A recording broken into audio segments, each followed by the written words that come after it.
The reality is, all you really need to get started is an iPhone or an Android, whatever you got. The production value is not the most important thing. The audio quality is important.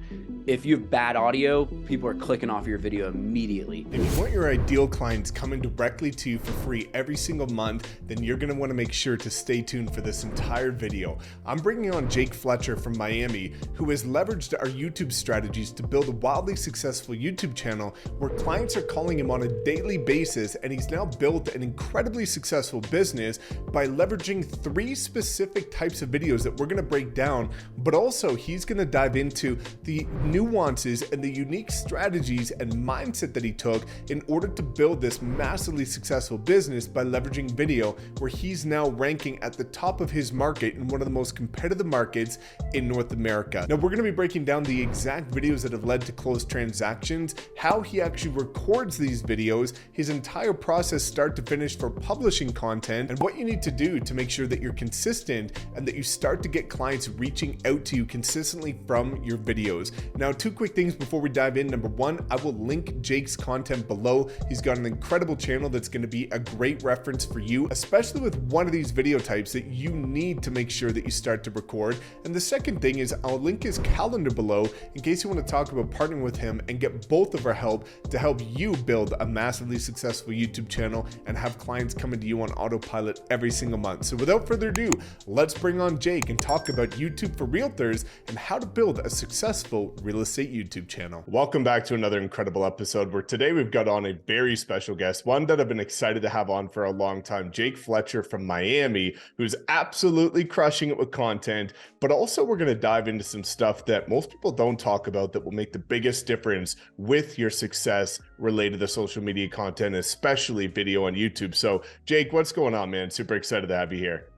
Man, I'm excited to be here. Thank you for opening up your platform to me. And yeah, I mean, like you said, it's been a big content game for me the last year, especially. It's almost exactly a year since I joined the Wolfpack and decided to step things up. You know, I was at a previous brokerage where it perfectly fine brokerage, love everybody over there, nothing against them, but the average age of the agent there was, you know, nothing wrong with being older, but nobody was really crushing it on social media. I was a newer agent. I joined there as a new agent, and people were coming to me, starting to ask me about social media stuff. And I was like, I don't know, man. Like, I just started. What are y'all talking about? Like, why are you asking me? And so that sort of started this whole process of me educating myself. I found your content, and we're going to talk about my journey of not joining the Wolfpack into actually finally joining, and what all that was like. And really, at the end of the day, I wanted to be surrounded by people who were further ahead than I was and who I could actually learn from, rather than people trying to learn from me as I'm trying to figure it out on the fly, you know? So YouTube has been the ultimate game changer for my business. Almost all of my business that's not my sphere of influence or past clients is coming from YouTube now. So it's been a huge game changer. And honestly, you have been a huge inspiration to me in that department, as well as source of knowledge. So, you know, thank you for that, officially on the record. And yeah, man, that's the whole thing in a nutshell. I appreciate that, dude. It's been really incredible to see your journey flourish, and even just the quality of your content go to that next level. And I felt very similar at past brokerages where, you know, if everybody's coming to me to learn, well, rising tides lifts all ships. It's important to be around other people that are doing this, but also if you're the one that people are learning from, how are you going to elevate? Because nobody's above you with these strategies and things like that. So let's kind of unpack YouTube before we go into some of the ninja strategies that I know make the biggest difference that nobody's searching for, which is, why did you choose YouTube above and beyond? Obviously, you've got a presence on all platforms, but what really drew you into YouTube? Yeah, it's a few things. You know, one of the big things that stood out to me when I first started YouTube was that nobody was doing it in my market. There was like one dude who was kind of doing it. Now there's a plethora of people who are doing it, and it's become a bit harder for if you're just starting to sort of stand out. But there's still, compared to any other platform, there's still a huge deficit of people utilizing YouTube in the real estate space, you know, as an agent. So that was a big one, because it's like, if you can, if in anything in life, if you can find a niche that needs to be served, or a niche, depending how you want to say it, that needs to be served that people aren't serving, then there's an opportunity there, you know? And so that was a big thing. Another thing was I was a professional musician for 10 years. I was a touring artist. And when I sort of fell out of love with the music industry, and one thing I realized is you don't stop being a creative person just because you're not doing it as a career anymore. So part of it was also fulfilling that creative need that I have in my soul, where it's like, I need to create things, you know? And I mean, of course, I still make beats and make music whenever I want, you know, and or, you know, whenever I feel like I need to. But YouTube had really filled that desire for me of creating something. And another third thing I'll say is, I think that you have to come value first with whatever you do in business. If your proposition is, hey, come do business with me because I like money, you know, and I want your business, that's not very compelling, you know. But if your proposition is, hey, you know, check it out, here's the market report for X, Y, and Z neighborhoods, or X, Y, and Z city, or whatever county, whatever you want to do. And guess what? You know, I'm going to dive into all this detail. I'm going to give you everything that you need to know in order to make the best decision for you and your family. Well, hey, now that's a much more compelling value proposition for somebody who's not only interested in real estate, obviously, because you're not watching real estate market reports for fun. At least most people aren't. I do, but you know, that's another story. But it's also very likely that those same people are potentially looking for a real estate agent, you know, because if you're in that beginning phase of trying to understand the market, you know, it's very possible that you don't have a fantastic agent to work with. And then as a result of that, they're going to see, hey, this guy's a knowledgeable expert. This guy's somebody I can trust, depending on how you go about putting your content out. You know, I just tell people exactly what I think. And if I think, hey, I'm personally waiting, like we were talking about a second ago, for rates to go down before I purchase something, you know, I tell people that on my videos. I tell people that in real life, and my clients. I routinely will tell people, and I have a strong policy of I never tell people what they should do, but I'll always tell people what I would personally do, because I don't feel like it's my place to tell people what they should do.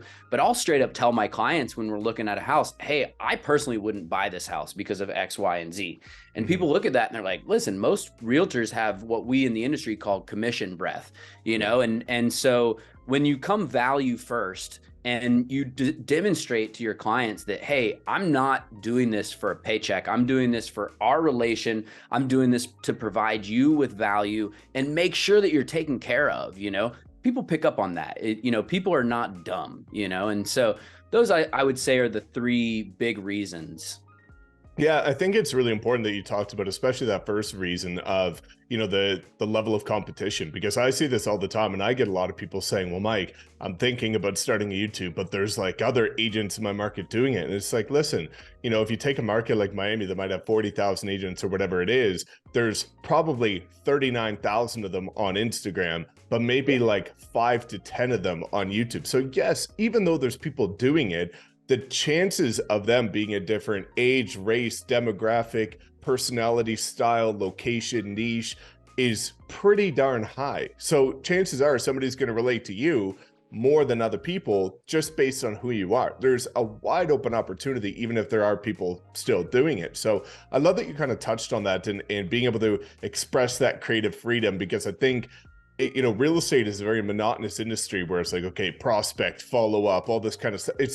You don't really feel like you're creating much, but with YouTube, you really get that sense of fulfillment of, wow, I created this thing that's value driven and now people are reaching out because of it. So, you know, let's kind of segue into that, because I know you briefly and loosely touched on it, but from your experience, there's an array of videos that are proven to work and proven to get clients. Which videos have you found to be the best in terms of getting people reaching out to you? Yeah, it's a great topic, and something that everyone should take into consideration before they sort of game plan their YouTube channel. And for anybody who's a part of the Wolfpack or that signs up for the Social Agent Academy, they'll see that you've included a litany of different types of videos, you know, and somebody, like, there's this thing called shiny object syndrome, right? Where it's like, oh, I want to try this new thing. Oh, here's a new thing over here. Oh, look, that thing's sparkling over there. So anyone could look at that list of videos that you have put out that are proven and be like, I'm going to do all of these, right? Yeah. I'm a firm believer of doing a few things or even just one thing really, really well. And then once you've kind of locked that down, then you can move into other things and expand. But if you're too spread out and your energy is too dispersed in every different direction, you're not going to see the same type of results as if you become an absolute, can I cuss on here? Yeah. An absolute badass in one thing, two things, three things. I keep kind of lock it into three, like any more than three is kind of, that's my personal philosophy. So the three types of videos that I do, and I'll rank them in order of like least common to most, like the most frequent that I do.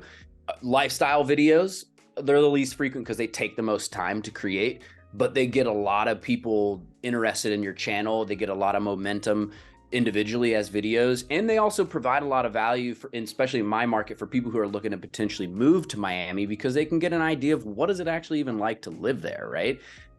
Second is property tours. I have been focusing on like ultra high end new construction property tours, especially condos. And you know, that's another type of video that, number one, it gets a lot of eyes on your video because people are interested in ultra high end real estate, whether they can afford it or not. It also it puts you in front of that type of clientele, you know. So now I'm working with people who can afford ultra high end real estate, whereas before, if I wanted to start working with those people or cater to those people, traditionally you'd have to like join a country club or you know, do those kind of things. I mean, I like to play golf, but you know what I mean, it's not necessarily the most efficient strategy.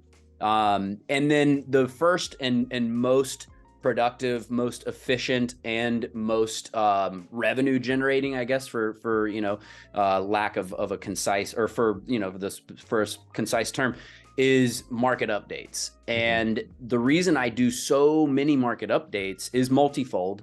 But number one, they're pretty easy videos to make, you know. I love looking over the data and learning about my market. I'm doing it anyways, so why not make a video about it? You know what I mean?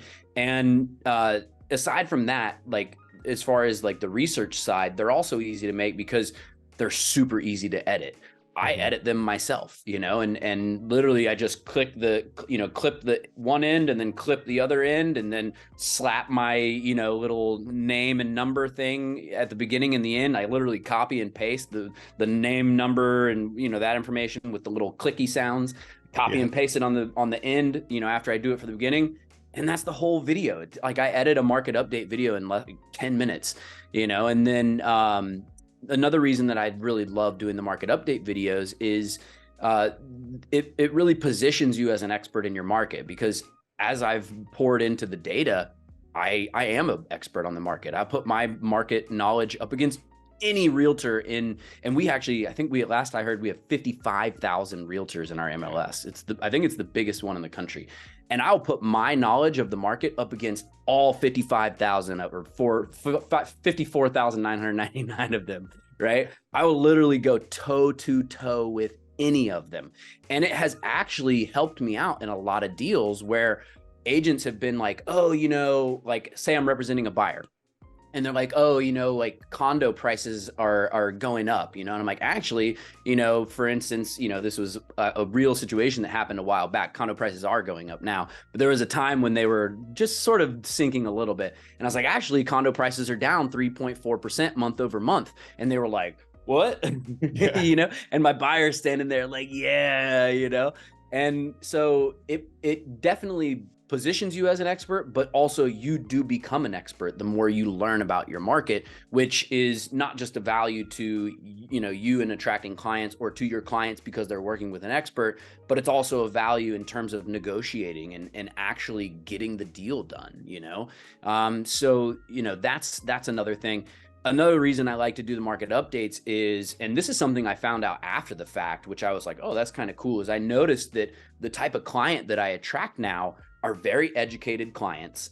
They're, I mean, because you're not watching, you know, like data videos about real estate data unless you got like something going on upstairs, right? The people who have no clue and that are just sort of aimlessly trying to figure it out, are generally not the ones who are educating themselves with market updates and real estate data. No shade on those people. Everybody has their own process, but it's pretty cool that the people who come to me are very educated and they know what's up. And they're like, hey, like for example, I noticed in your video, you were saying that, single family home prices are starting to creep up and that, it looks like the bottom of the market happened in February for single family homes and days on market are going up. They've sort of flatlined. It sounds like right now is probably a good time to buy. And so I want to get into the market and start figuring things out. Boom. Yeah. Like number one, I love that. It's like, it's like, making love to my nerd side of my brain, because I just love smart people, being a nerd myself. Nerds love other nerds, and also too, I saved myself a 10-minute conversation with that person, and so it comes in handy quite a lot, where especially somebody, let's say I start working with a new client and they're interested in, I don't know, let's say they're interested in Coral Gables real estate, which is where I live. I just send them my latest real estate update from Coral Gables. Here, check this out. This is everything going on in the market right now. And then boom, we're on the same page. I saved myself the time. I made sure my client is now an expert in that data, and we can move forward in a more expeditious and efficient and knowledgeable way together, So I could talk, I could spend the whole podcast talking about that, but they're super, super beneficial. Love the market updates. Yeah, man, I love that because again, what I also find is you already touched on the fact that they make you more educated about the market, but that education gives you confidence. And I find that when you're very in tune with what's happening in the market, you're way more confident talking to people. And when you talk to a confident person, you're more likely to agree and believe with what they say, which gives you the upper hand and the authority with negotiating, with listing presentations, with buyer presentations.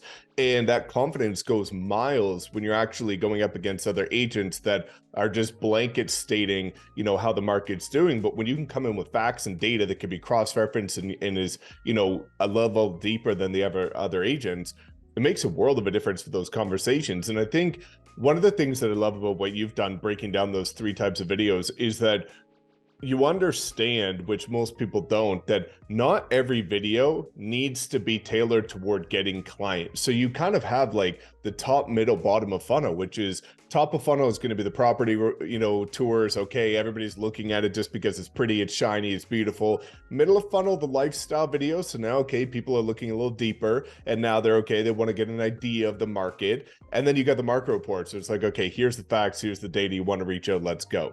And having that sequence is so powerful for being able to funnel people in to reaching out to you. So I absolutely love that you do that, because so many people kind of have the mindset that if I'm putting out a video, it has to be one tailored toward getting clients.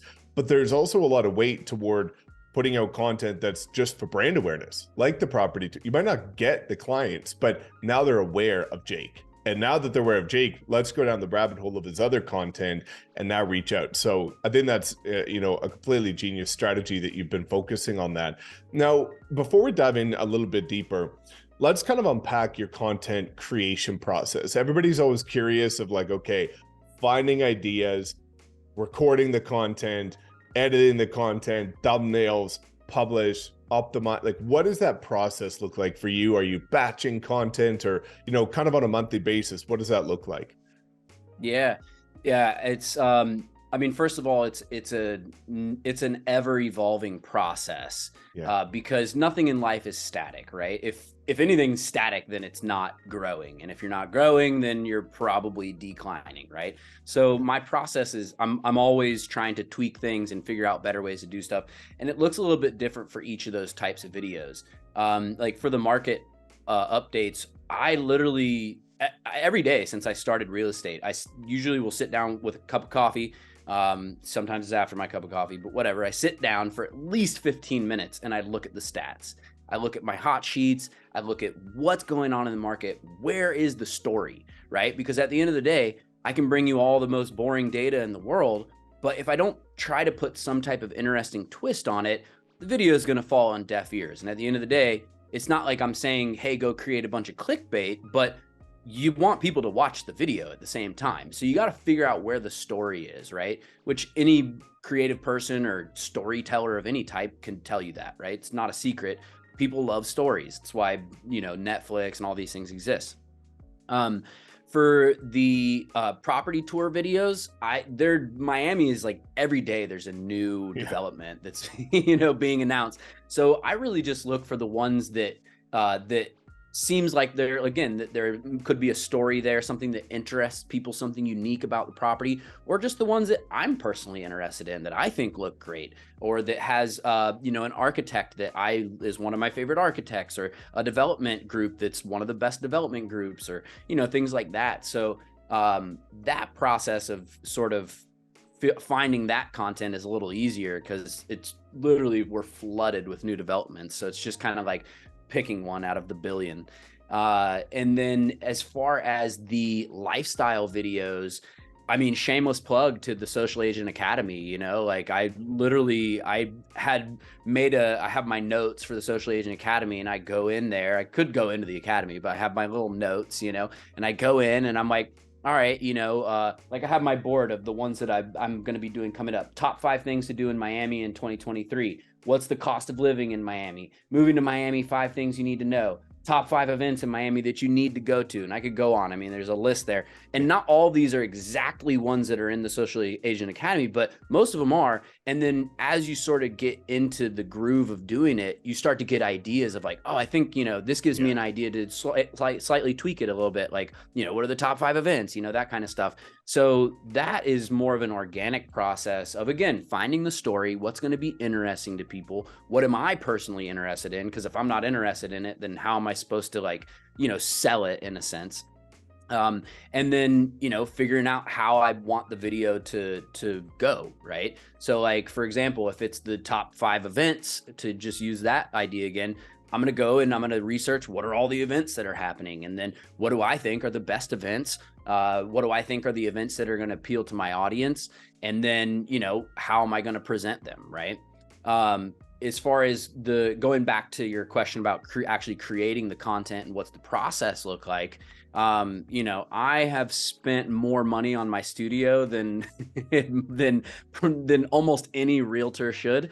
But the reality is, like I said, I was a professional musician for 10 years. So a lot of this equipment I already had: microphone, the $900 vocal preamp that nobody needs, you know what I mean? And like some of this gear, I already had it, you know what I mean? So put it to use. But some of the gear I went and stepped it up because I'm like, hey, it's an investment into your business. But the reality is, all you really, really need to get started is an iPhone or an Android, whatever you got, you know what I mean? And that's enough. And I think it's important to drive that point home, because people can see like the gear as a barrier of entry, or like the technical side of it as a barrier of entry. And, I'm a total gear nerd. I love it. And that's why, I don't even know how much money I've spent. I don't want to calculate how much money I've spent on my studio, to be honest with you. But, it gets very, very detailed and intricate.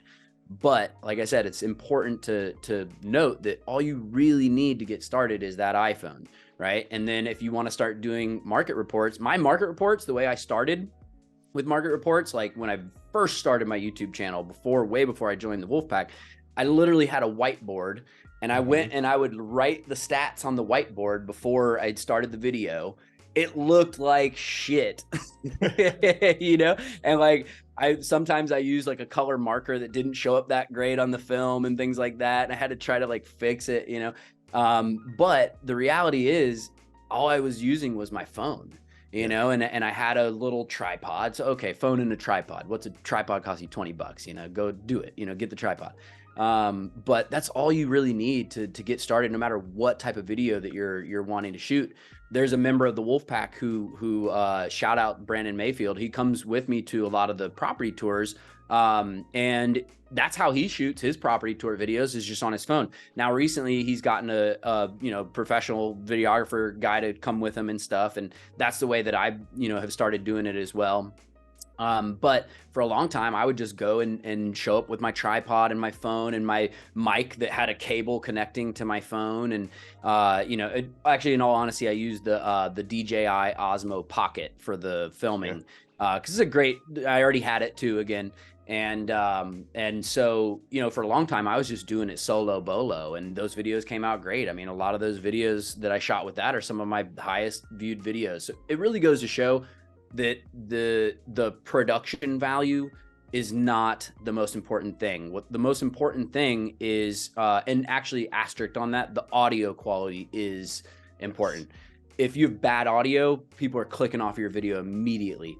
But if it's not like professionally shot with a, you know, Hollywood style editing and drones, and like, people don't, as long as the video is compelling and interesting, that's what matters the most. And also the audio quality is huge. So don't have bad audio quality.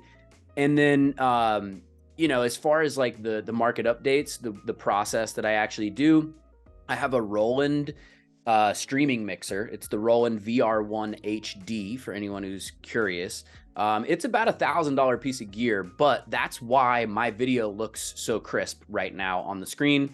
That's why I'm able to, you know, pull up, put myself in like a little picture in picture in the corner and have like the market report, you know, big in the middle. You know, it does a lot of different things. There's multiple audio channels, all these different things. So I felt like it was a good investment for me into my business to be able to create the content that I envisioned that I wanted to create, which I think is really important.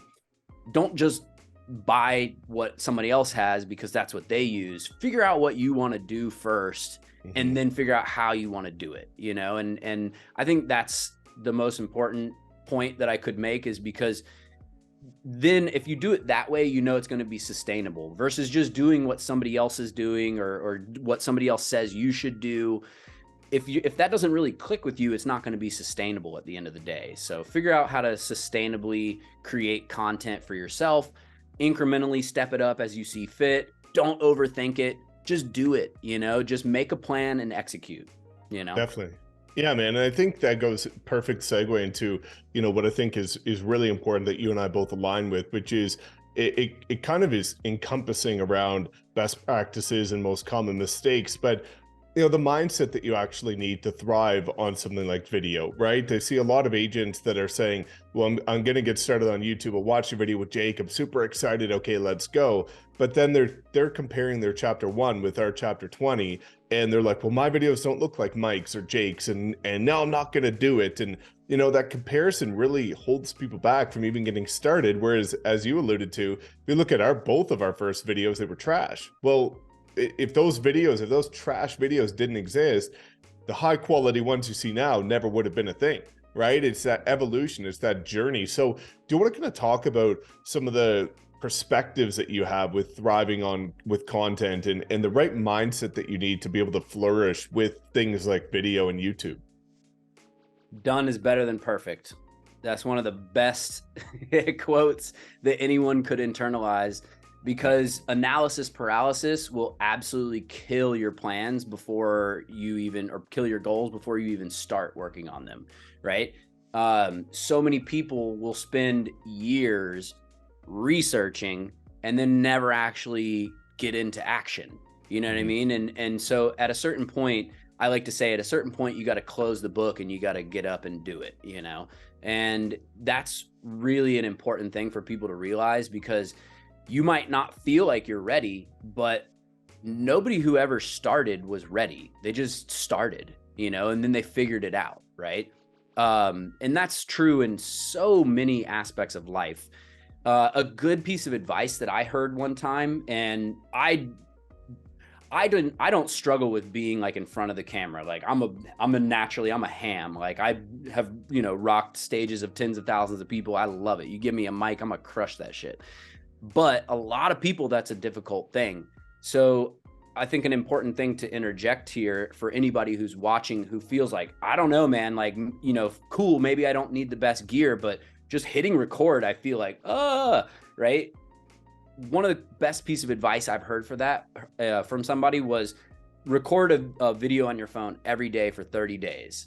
Don't post it, right? Just record the video so that you can get comfortable recording yourself, right? You can watch it. You can not watch the videos after you make them, but do it for 30 days. And then on the 31st day, post the video. And by the end of that 30 days, not only are you I mean, you're going to be better than you were on day one. That's almost guaranteed, unless you're like unusually and distinctly not cut out for it, right? 99% of people are going to be better than they were on day one. And you're going to feel so much more comfortable in front of the camera. I've given this advice to people who have told me like, yeah, I just don't feel comfortable recording myself. And I've had, most people don't take advice, right? But the few people who did take that advice and executed on it, every single one of them came back to me afterwards and were like, that was such a good idea. That was such good advice. I did it. And now I started posting videos. Now it's a whole nother thing to remain consistent, right? That's a whole different discussion altogether. But for those people who are sort of feeling anxious about it, that's a tip I would recommend for sure. And, you know, another big piece of my mindset with creating content is, like I kind of alluded to before, is just don't overthink it. You know, life is not that serious. You know, YouTube's not that serious. Go to any YouTube comment section and you'll see, you know, exactly what I mean. It's not that serious. Just do the best that you can do, and always keep in mind to be providing value first. And whatever you make is going to be good enough to put up, right? And then as time goes on, you're going to get better, right? Like my market updates now are way better than they used to be. Even though it's a very simple type of video, when I first started making it, it was like, yeah, so, you know, single family homes, you know, they're up. And now it's like, boom, single family homes, they're up 5.4%. That's a 32, you know, whatever. And so it's much more fluid now. So you're naturally going to get better as you do it more and more and more. And that goes back to that consistency, which I think it's important to segue into a very, very helpful bit of advice here. When I first joined the Wolfpack, my goal was 1 video a week, right? And that was great. I mean, because I wasn't putting out 1 video a week at the time. And it was a big, big step up for me. Once I felt comfortable with 1 video a week, I was like, all right, it's time. Let's do it. 2 videos a week, you know? And that was a game changer for me. I went from getting, and of course your channel gets more like channel dominance over time as you put out more videos, and they're, you know, you're ranking up in the algorithm more and stuff. But when I made that jump to 2 videos a week, I went from getting like 1 to 2 calls every week or 2 weeks from potential clients to getting like 3, 4, 5. Some weeks I get a call every single day. Some days I get multiple calls a day from people watching my YouTube channel, you know? So, and obviously you can't control what type of leads they are. Are they buyers? Are they sellers? Are they now? Are they later? But they're all leads, you know, and they're all serious, because nobody's just like for fun hitting up somebody on YouTube like they do when they're on Zillow, right? Yeah. And you're clicking and you're like, oh, let me schedule a house tour for this $15 million mansion, you know? And so, you know, there's a certain degree of like seriousness that comes with those potential clients who are coming to you, which is great. As far as like touching on the batching, right? So my sort of strategy for content is I pick the one day of the weekend where I don't have showings already lined up, and I hit that day as like, that's content day, you know? So if on Monday or Tuesday or whatever, Wednesday or whatever day, I have a client, they're like, hey, I want to go see this house. The open house is on Sunday. All right, boom. Sunday is my showings day. All showings for the weekend, I'm going to try to make them happen on Sunday, you know, at all costs. And then Saturday is the day where I ain't doing nothing until I finish my content, right? And I make sure that I get good sleep the night before, that I'm well rested, that I have plenty of energy. And I mean, I'm already not a party guy. I know I live in Miami, but I've never really been a party guy, you know? I mean, I was also a professional musician, and I think some of that gave me this perspective of like, yeah, I might have been a part of that life, that world for a while, but it was never part of my lifestyle, you know? And so that's always been, you know, a thing. If you're a party person, just make sure you get some rest the night before. It's nothing worse than making a video when you feel like shit. But that's sort of my batching strategy. Now, if I don't finish my 2 videos for that week, on Saturday, for whatever reason, let's say I have a really busy week of a weekend of showings, and it's like I only had time to finish 1 video on Saturday. I will on Monday morning or Tuesday or whatever the first available time that I have to finish that next video is, that's what I do. Next step for me is batching on a monthly basis. It's been a process, you know, just full disclosure to the audience. Nobody's perfect, right? My thing that I struggle with is batching things out long scale like that, like saying, all right, hey, here comes June. I'm going to have all my videos recorded for June. And part of that is also the market updates. I like them to be timely. And so maybe I'll never get to a point where everything is scheduled a month in advance, which personally I'm okay with that, right? If half of my videos are scheduled a month in advance and the other half I'm doing one video per weekend, that sounds cool to me. I'm cool with that. So, you know, that's sort of my batching. And I'll also say on that too, like, and it kind of goes back to the comparison game thing of like, you know, oh man, you know, Mike, he does his videos like months in advance, you know, or like at least a month in advance. And it's like, man, it would be so nice to get to that. But you have a different style of content than I have, right? And so it's important for people to be realistic with themselves and figure out what are you okay with, you know, like it's not about comparing yourself to other people. It's about figuring out what your authentic path that is going to be, like I mentioned before, most sustainable, most enjoyable, and most efficient and, you know, effective. What does that path look like? And are you okay with it? If you're not okay with it, figure out what you need to tweak. If you are okay with it, then get to work, you know, and it's really as simple as that, you know? Yeah, I love it, man. I think, you know, a couple things that I really want to unpack there is, you know, one of my mentors always says, you need to become addicted to the journey and the process. And I think, you know, for me, I'm sure you can, you know, echo this is, you know, I get excited to improve the quality of my content. I get excited to see the finished product and to get better and to, you know, always be evolving. And I think it's important to say, if you're just getting started and your videos aren't that great, good, get addicted to the process of getting better and watching yourself evolve over time, because as you get better with content, you get better with communication. It improves your listing presentations, your objection handlers, and every aspect of communication within real estate. But I love that you talked about, again, finding what works for you. There's a multitude of different things, but as you alluded to, you will always make time for your priorities. And there's a lot of people that will say, well, I can't be consistent, or I haven't been consistent, or whatever. That's solely an excuse. That is basically you raising your hand saying, I'm just not making this a priority, right? And I tell people this all the time, you know, if you felt like you were going to have a heart attack right now, you could have 100 showings over the next 12 hours. And you're going to go to the hospital. You're going to cancel all of them. And you're going to, because your health is a priority. You will make time for that. But so many people aren't making time for doing what they know they need to do because they haven't yet made it a priority. So I love that that's been a focal point of finding what works for you, because it's different than everybody else. You know? Yeah, there's a quote. I think it's like a Buddha quote. Don't quote me on that, but it's something along the lines of there's no such thing as not having time. There's only such thing as not making the time. Yes. And I personally have really internalized that, because it's true. It's like you said, people will make time for what their priorities are at the end of the day.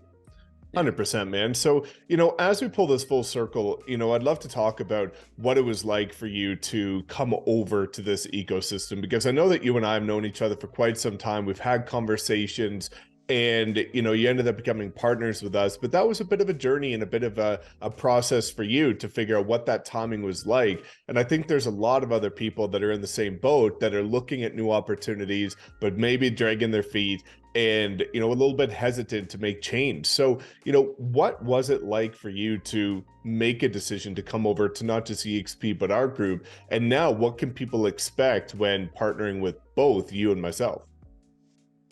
Yeah, it was a journey for sure. And I personally am somebody who I have committed my mindset to not living with regrets. But if there were ever something that rose close to that level of, damn, I kind of regret that, I do wish that I had joined the Wolfpack sooner.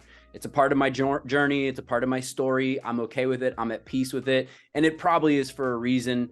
But it's just one of those things where I wonder, like, where would I be at if I had actually taken that jump when I think I was one of the like first, like in the first half dozen or so people that you had spoken to, about, I had reached out, I dropped a comment on one of your YouTube videos because I was watching you religiously. Cause again, I was at a brokerage where I couldn't learn anything about social media. And so your content you came off to me as, let me take this back to the beginning. So like when Mike first started, you were very obviously dominating the algorithm, and I would type in like lead gen for realtors or whatever, key phrase. And then your video would be every single search. Your videos would be right at the top with people who had like hundreds of thousands or even millions of subscribers. And then here you were with like, I think you were at like 3,000 subscribers or something at the time. Like, and congrats on 80K, by the way. Thank you, brother. But you were like a baby channel, I mean, not as baby. I'm only at like I just hit 1K, but like, you were still like a baby YouTube channel at the time, but your videos were ranking at the top. So I was like, damn, this guy's got something figured out, And so I started just religiously binging your content. And on the first video that you were like, hey, drop a comment, below if you want to reach out to me and schedule a call or whatever it was. I was like, oh, I'm dropping a comment. I got to talk to this guy, And so at that point in time, and this was like sort of a little bit right before COVID had happened. And I was I had an ex partner that I was with, and she was like super anti EXP. She wasn't anti Mike Sherrard. She was like, yeah, that guy obviously knows what he's talking about, but I just think EXP is a pyramid scheme and all these things. And I was like, yeah, but you don't really fully like understand the model, like it's much deeper than what it appears at a surface level. She's like, oh, I don't know. I just don't like it. I don't think you should do it. And as many people know who have been in a relationship, you do need to learn how to pick your battles when you're with a significant other, So that was a battle that I chose not to pick, and that I kind of wish I had stood my ground on it and been like, no, I know. And I did. I knew in my heart of hearts, I knew in my gut that was the right move to make. But she was so anti, and I don't say this to like bash her, but it's just what happened. She was so anti that I was like, I don't want to hear it. I'm fine where I'm at. I'm going to do okay. It's not going to be the end of the world.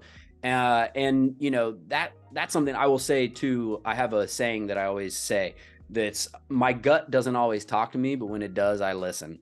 And that was a time that I didn't listen, and it reinforced to me why I listen to my gut. It doesn't always talk to me, but when it does, I listen. Right. And now when it does, there is no examples of me not listening to my gut about anything. And so that was a, sort of a hurdle, right? And hurdles can come in different forms, but that was a hurdle for me of joining EXP and joining the Wolfpack. It should be obvious to anybody watching your content why I chose to join the Wolfpack versus any other team at EXP, because the Wolfpack has a stronger value proposition than any other team at EXP. So I mean that. I mean, I'm not going to go too much into that because I feel like anyone watching, like, it's obvious. Like if you do your research on groups at EXP, like if you actually do your research, it should be very obvious, especially if you're somebody who is wanting to leverage social media and sort of utilize like modern strategies of selling real estate. There's nobody doing what the Wolfpack is doing and what you and Connor have built, and not to mention the community. And I mean, it's just, I could go on and on and on. We could do a whole nother video about that.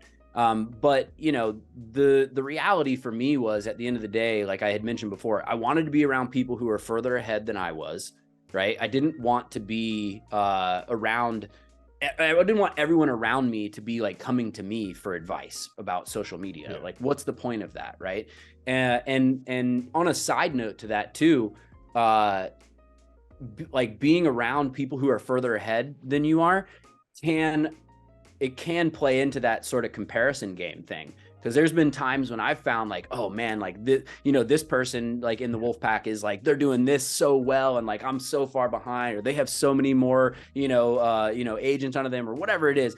But you have to sort of fortify your mindset and always go back to like, I'm on my own path. I'm on my own journey. This is authentically me. And my personal perspective is I'm building a business on a rock solid foundation. I'm not building a business on the sand of the seashore. I'm not building a business on a crumbling ass mountain. I'm building something that's like full on. It's granite. It goes 1,000 miles deep into the crust of the earth. And there's no way anybody can ever shake it. Right.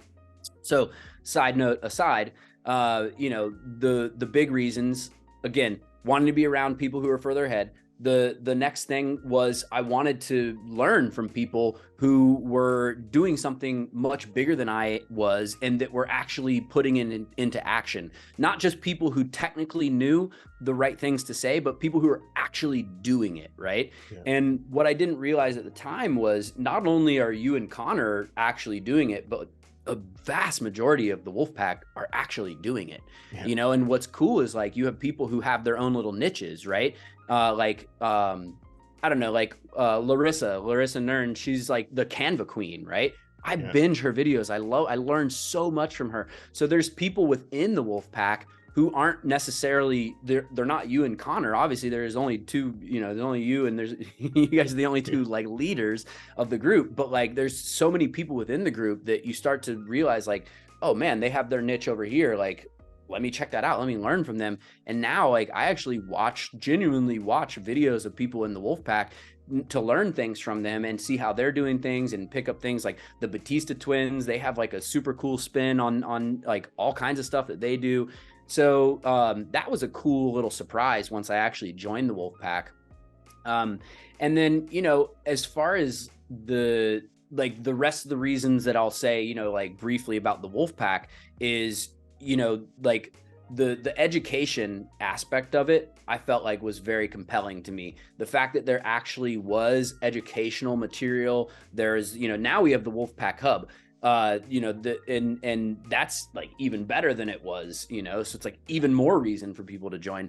But there was the Social Agent Academy, and that to me was like, okay, I can do it on my own time. I can put into into these classes, the energy and stuff that I have available to learn the specific things that I want to learn. Like, I haven't even opened the TikTok course because I'm not on TikTok. You know what I'm saying? I mean, technically I'm on TikTok, but like, I don't have like it's not one of the outlets that I'm pushing. Maybe one day, but like there's so much information in it that you can really sort of custom tailor your educational, process towards what you feel like is most valuable for you.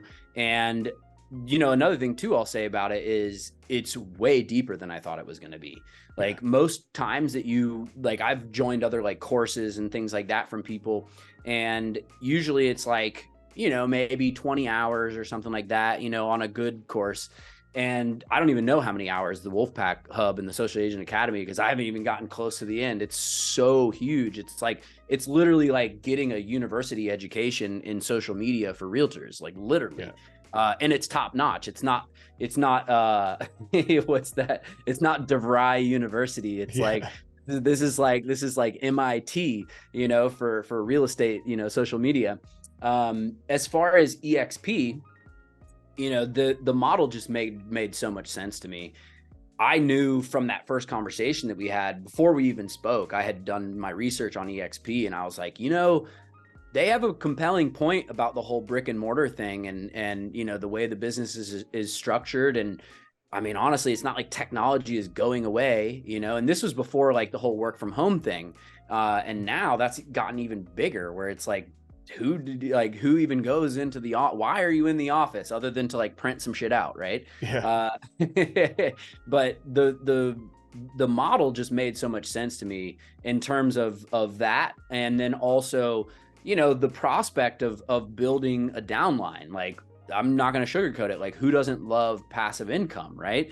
And even though I'm a production focused agent, and I was clear with you right at the bat too, because I wasn't sure. It wasn't immediately clear to me, what is expected of me in terms of recruiting. Right now, it's very clear, and I think there's enough information out there that anyone should know.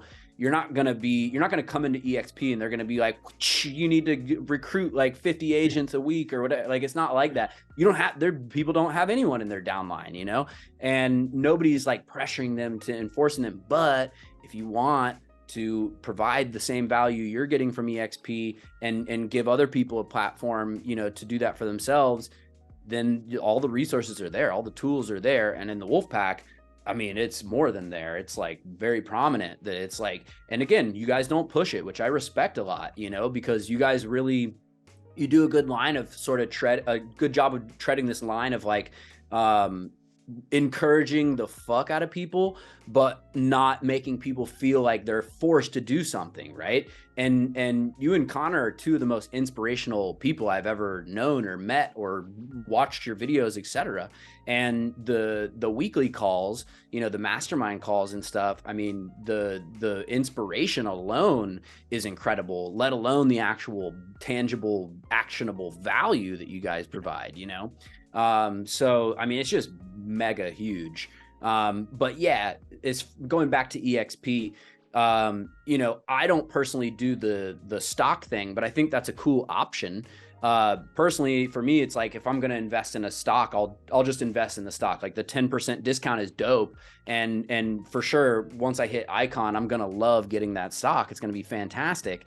But that wasn't like the biggest compelling thing, but I thought it was pretty dope that like, hey, look, because they're not a brick and mortar agency and they save all this money on overhead, and it's like, what is there's like 2,000 employees or something along those lines of EXP. And it's like, you have this like multi-million-dollar workforce on your back, like providing you whatever you need at any moment's notice, you know, and not only that, but they're saving so much money on not having all these brick and mortar locations, like pretty much every other brokerage.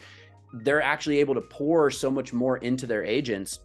And it really creates, like, it really genuinely creates a dynamic and a culture where you feel as an agent like your brokerage is really trying to do everything to make sure you succeed, which at most brokerages, and I didn't feel like this at my last brokerage, but I know from other people's, you know, anecdotal experience that at a lot of brokerages, you really feel like cattle with the tag on your ear and you're just like, you're just another number. And it's like, the more volume that you produce, the more your broker is willing to put into you. And if you're like a small fish, then you know, good luck getting your broker to even respond to your text messages kind of thing, you know? And so with EXP, it's like, you know, for example, I'll give you a great example. Even at my old brokerage, loved my broker, but he was a selling broker. He was still out in the field in the trenches doing his thing because he loved it, right? And, you know, more power to him. But, you know, and he was always available. But when I would shoot him a text, for instance, I would get back like, you know, about as short of a response as he could effectively communicate what he needed to communicate to me, which is fine. I get it. But with EXP, you don't feel like you're bothering your broker. There literally are brokers that's their job, is to sit there and wait for you to come in and ask questions, you know? So that's that alone, I think, is worth moving over to EXP. The fact that you just feel so supported, you don't feel like you're bothering anybody. People are literally sitting there waiting for you to come in and ask whatever questions that you want. Like, I'll come in sometimes with like super consequential questions. Sometimes I'll pop in with like a 2-second question. You know, it's like, hey, you know, I just wanted to make sure I'm doing this right. Yep, you're doing it right. All right, cool. Thanks. Have a great day. You know, it's like, just having that is so freaking cool. And, you know, on top of that, I'll say also like the reality that EXP is a very like technology focused company, and they're always sort of innovating and trying to think of the next steps. To me, that bodes well. Like, you don't want to be in these brokerages, in my opinion, that are like going bankrupt or they're losing hundreds of millions of dollars per quarter. And it's like, they're failing. It's like, how long can you fail and expect to still be around, you know? As far as I know, like, there's no government bailouts for like too big to fail brokerages, right? So, you know, you want to be at a brokerage that's thinking about not just right now and this quarter, but that's thinking about next quarter, next year, next 5, next 10, next 20 years, because the real estate industry is changing every day. I mean, look at Chat GPT, look at all these AI, you know, things that are happening in the world right now. Everything's changing, right? So to be at a dinosaur brokerage, probably not the best idea, bro. You know what I'm saying? I Yeah. could keep going, but I feel like I said a lot there. So No, I think it's amazing, man. Again, it's really cool too that now, you've got two practitioners like you and myself, and now people have an opportunity to partner with both of us and get both of our help. And we're both readily available to help people because we're partners. We're all incentivized to help each other win instead of creating competition by sharing our values. So I absolutely love it, man. And again, it's just been incredible to watch your journey and see the, content continue to come out and to hear you on our calls, getting more clients reaching out. It's just the tip of the iceberg, because I know we're going to both go deeper and continue to evolve. So I appreciate you, man. Again, guys, I'm going to make sure to link all of Jake's incredible content below. And again, feel free to reach out to either of us and talk about partnering with the both of us, and we will both help you take your business to the next level.